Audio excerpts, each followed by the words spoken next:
इकबाल ने कहा था कुछ बात है कि हस्ती मिटती नहीं हमारी, सदियों रहा है दुश्मन दौरे जहां हमारा। क्यों? कुछ बात वो क्या हो सकती थी? वो बस इतनी सी बात थी कि हम नियतिवादी हैं। हम जानते हैं कि सब कुछ निर्धारित है, निश्चित है, चलता चला जा रहा है, इसमें कुछ भी चेंज नहीं हो सकता।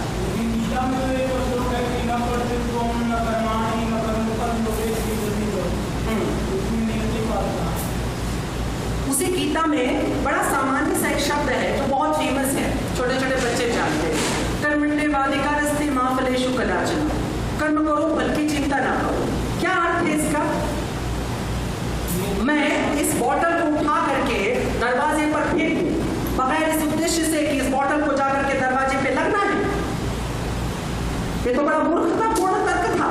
ये तो ठीक ऐसा ही है जैसा कि बाबा जी के पास एक सेठ जाकर के रोज परेशान करता था कि मुझे ईश्वर दिखाओ वरना मैं घोषणा कर दूंगा कि सनातन धर्म झूठा है। और सेठ की प्रॉब्लम यह होती है कि उसे जो चीज चाहिए इंस्टेंट चाहिए, तुरंत चाहिए, किसी भी कीमत पर चाहिए। उसने कई ऑफर्स दिए, इतने पैसे ले ले, इतने पैसे। बाबा ने कहा यार पैसे से कहां से ईश्वर ले आओ। अंत में उसने कहा ठीक, आज रात ईश्वर तुझे दिखेगा।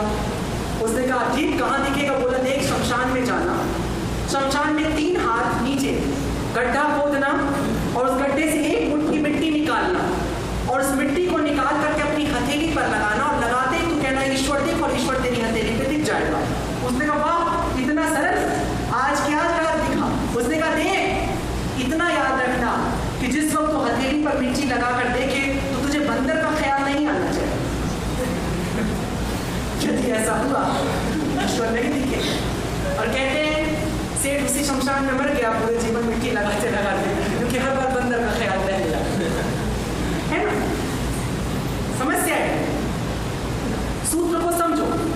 यदि मैंने तुमसे कह दिया कोई बिना फल की चिंता के तुमने कोई कार्य किया है जीवन में आज तक, तो ये कोई इम्पॉसिबल डिमांड हो गई जो कृष्ण ने कर दिया, ना कोई करेगा, ना कभी कोई पुस्तक पहुंच पाएगा।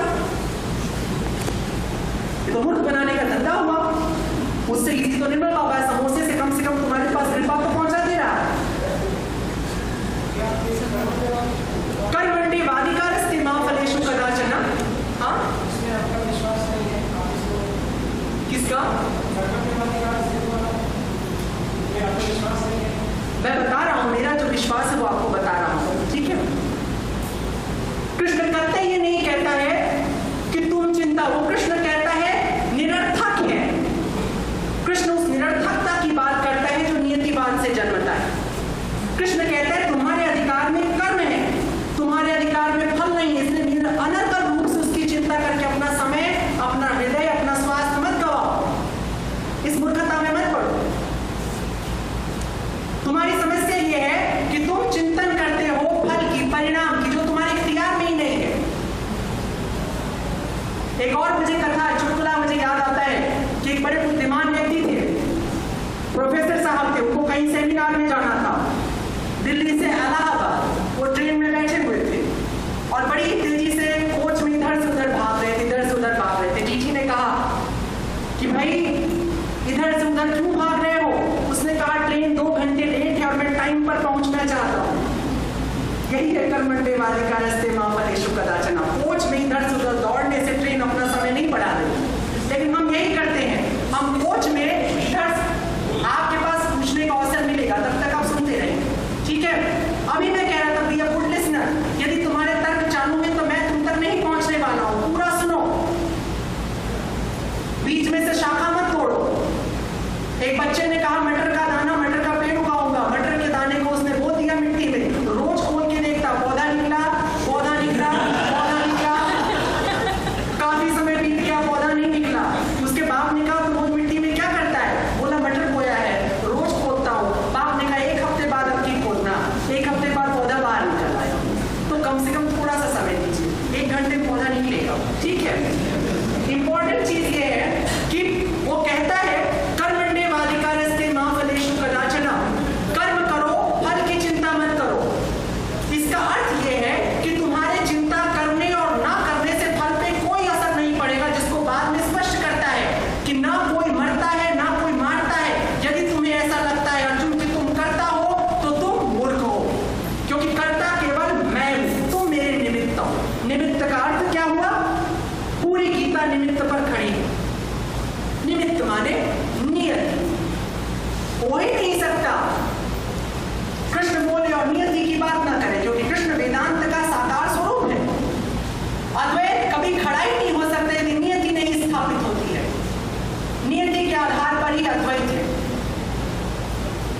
इसलिए भारतीय चिंतन अपने शिखर पर जिस बात से पहुंचता है वो है नियतिवाद, और नियतिवाद का सबसे बड़ा प्रचारक होता है व्यास। व्यास की हर एक रचना, चाहे 4 वेदों का संकलन करना हो, चाहे उनके लिए उपनिषदों को जुटाना हो, चाहे वेदांगों को जुटाना हो, चाहे 18 पुराण रचने हो, चाहे महाभारत लिखी हो, सब कुछ उन्होंने। महाभारत के लिए तुमने कहा कि चूंकि वेद वर्जित है, उन लोगों के लिए जो शूद्र है, स्त्रियां हैं या दुर्बल मस्तिष्क के ब्राह्मण हैं, उन सब के लिए मैं महाभारत की रचना कर रहा हूं ताकि वेद का सत्य उन तक पहुंच सके। बहुत सारे लोग कहते हैं ब्राह्मण बड़े मूर्ख थे, उन्होंने सत्य नहीं जाने दिया। नहीं, सत्य का माध्यम बदला, और ये बड़ी सामान्य सी बात है। अभी मैं यहाँ पर बैठ करके एक शेर सुनाऊं मिर्जा गालिब की, जिनको नहीं आती है उर्दू और फारसी, वो कैसे समझेंगे? मुझे उसको ट्रांसलेट करना पड़ेगा। नहीं करूंगा, मैं बोल के बड़ी खुशी से बाहर निकल जाऊंगा, तो भी तुम मुझे गाली दोगे कि अपनी बुद्धिमानी झाड़ करके चले गए। और सरल कर दूंगा तो हो सकता है कुछ जो उर्दू का और फारसी का रहे होंगे कि मुझे मूर्ख समझता था क्या। तो व्यास ने इतना बड़ा रिस्क लिया, ऋचाओं का सरलीकरण भी किया। मैंने उनसे भी गाली सुन ली होगी जरूर, जो वैदिक पद्धति के पोषक थे, और उसके लेकिन ये कृपा की, करुणा की कि जिन तक ज्ञान नहीं पहुंच रहा है उन तक भी ज्ञान पहुंचे। और ये महानता व्यास में इसलिए जन्मती है, क्यों? क्योंकि उसको काल की आवश्यकता का पता है, वो काल के खंड में जी रहा है। तो भारत का दर्शन है नियतिवादी, से याद रखना। मैंने एक बार तुम्हारे यहाँ भाषण में कहा था कि पूरा वेदांत स्वीकार्यता पर टिका हुआ है, और स्वीकार्यता तुम में आ ही नहीं सकती कि तुम नियति को नहीं मानते हो। सिर्फ नियति तुम में स्वीकार्यता के भाव ला सकती है। इसीलिए हमने नियति को स्थापित करने वाले ज्ञान को ज्योतिष का, ज्योतिष यानी जो ईश्वर की ज्योति है, ईश्वर की ज्योति माने जिसकी वजह से ईश्वर की स्थापना हो सकती है भूमि पर, वह ज्योतिष होता है। ज्योतिष के माने तोते से कालू होना नहीं, ठीक है। तो भारतीय परंपरा से मैं एक गुरु चुनता हूं, वो है व्यास। बड़ा विषय है, अभी व्यास को छोड़ते हैं। अब मैं दूसरा गुरु जाके पश्चिम में खोजता हूं।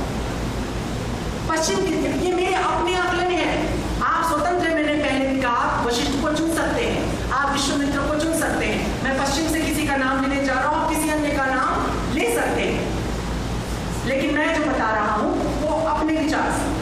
पश्चिम में जाकर के अगर मैं कोई गुरुओं की धुरी खोजता हूं तो पश्चिम में गुरुओं का नितांत अकाल, उधर गुरु जल्दी नहीं होते। लेकिन फिर भी मरते खपते एक गुरु हुआ जिसे उस जमाने में सोफिस्ट और आवारा कह के पुकारा गया, और वो था सुकरात। पाश्चात्य इतिहास के अंदर सुकरात के अतिरिक्त तुम्हें गुरु नहीं मिल पाए। गुरु के जो मैक्सिमम गुण हो सकते थे वो तुमको सुकरात के भीतर दिखाई दे जाते। तुम में से अधिकतर लोगों ने सुकरात की कहानी पढ़ी होगी, और सुकरात के बारे में तुमने जाना भी होगा कि सुकरात क्या है और सुकरात ने अपने जीवन में क्या क्या किया। लेकिन सुकरात की सबसे बड़ी खासियत क्या थी?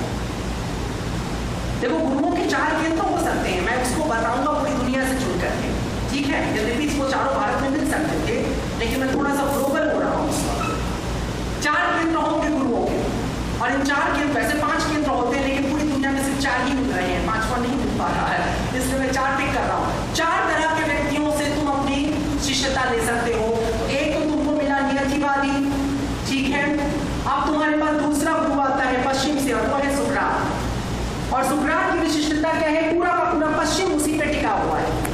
सुकरात ने क्या दिया? सुकरात का वाद क्या है? कोई बताओ, वेस्टर्न फिलॉसफी में पढ़ा होगा, अनुभव बताओ। तर्क 100% से। सुकरात ने तर्क दिया।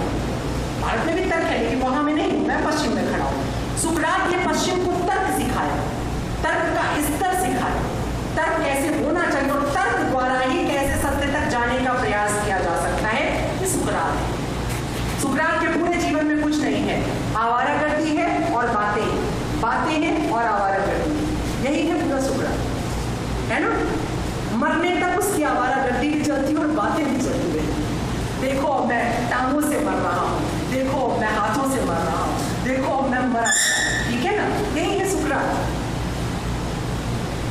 पूरी दुनिया में तर्क। और देखो पश्चिम की तरफ, सुकरात के बाद पश्चिम में एक अजीब तरह का परिवर्तन होता है। पश्चिम में तर्क बढ़ता जाता है, और आज भी पश्चिम केवल तर्क की भाषा समझता है। तुम वहां पर और कोई सिद्धांत नहीं दे सकते हो। तुमको ईश्वर को भी समझाना है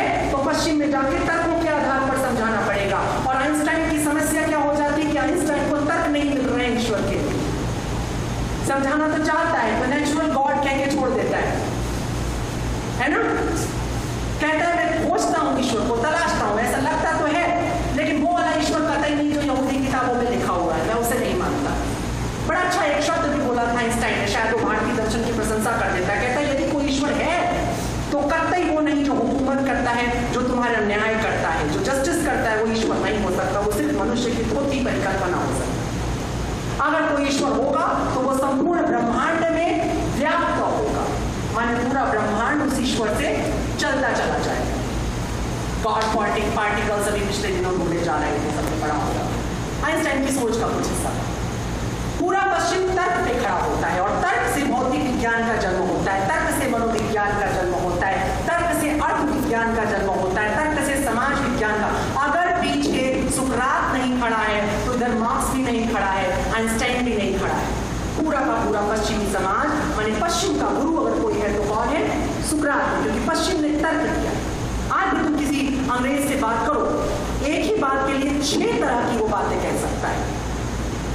मैं बचपन में कभी वो डिस्कवरी चैनल और वो मैं देखता था कुछ डबिंग कार्टून वगैरह, तो मैं सोचता था एक ही बात को कई बार क्यों कहते हैं। देखो देखो वो भालू आ रहा है, मुझे लगता है कि वो भालू आ रहा है। हाँ सचमुच ये तो भालू ही है। अरे भाई ये तो भालू निकला। नहीं यार जरा भालू दिखा के बात क्या होगा। मगर ये उनका वे है, क्योंकि मस्तिष्क तार्किक है। कभी तुमने नोटिस किया है? वो ऐसे ही बातें करते हैं, ये तरीका है उनका, क्योंकि वैसे ही उनका पोषण हुआ है, संस्कार वैसा ही है। तर्क महत्वपूर्ण है पश्चिम के। तो दूसरा गुरु हमारा है वो तार्किक, और वो है सुकरात। अब मैं तीसरा गुरु पूछता हूं। अब तीसरे के लिए मैं फिर पूरब में जंप करने वाला हूं। अब पूरब से मैं कहां से निकालूं? भारत से नहीं निकालूंगा, तो मैं निकालता हूं आपके लिए चाइना से, चीन से। ठीक है, चीन से 2 गुरु निकलते हैं, एक आपका कन्फ्यूशियस और एक है लात्से। कन्फ्यूशियस को मैं महत्व नहीं देता, क्योंकि बहुत महत्व, भले उसने चीन का निर्माण किया हो, लेकिन दार्शनिक स्तर पे कमजोर है। लात्से बड़ा मजबूत है, ताओ उसने दिया, यद्यपि वो भी उसका निजी नहीं था, वो भी भारत से आयातित था, लेकिन जो उसका विस्तार है वो अद्भुत है। और ताओ मतलब क्या है? वो कौन सा वाद है? तुम में से जो ताओ को जानता है वो भी उसका वाद बता देगा।